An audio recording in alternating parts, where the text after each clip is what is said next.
The moment you say no, something inside you tightens, not because the boundary is unfair, but because a part of you is afraid of what it might cost. That fear has a history. Point 1. You learned that love meant being easy. For a long time, being loved meant being agreeable, being patient, being the one who didn't complain or cause friction. So when you set a boundary, it doesn't feel like self-respect. It feels like you're breaking a rule you never consciously agreed to.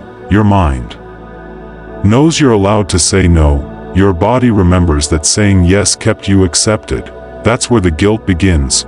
Point 2. Your nervous system reads boundaries as danger. When you say no, your body reacts before your logic does. Tight chest, restlessness, that urge to explain yourself or take it back. Not because the boundary is wrong, but because it's unfamiliar. You're stepping out of a pattern that once kept you emotionally safe, and your nervous system mistakes unfamiliar for unsafe. Point 3. You were trained to manage other people's feelings. You became good at noticing disappointment, good at smoothing tension before it turned into conflict, good at fixing moods that weren't yours to fix. So when someone reacts poorly to your boundary, even subtly, guilt rushes in. It feels like you've failed at something, but someone feeling uncomfortable is not the same as you doing something wrong. Point 4. Overgiving became part of your identity. You were the dependable one, the strong one, the one who always showed up. Boundaries threaten that role. They quietly say, I can't be this version of myself anymore. And when identity shifts, guilt shows up to ask, if I stop overgiving, will I still be valued? That question can feel terrifying. Point 5. You fear being seen as selfish, especially if you're naturally kind.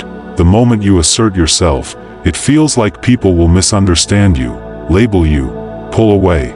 But boundaries don't make you selfish.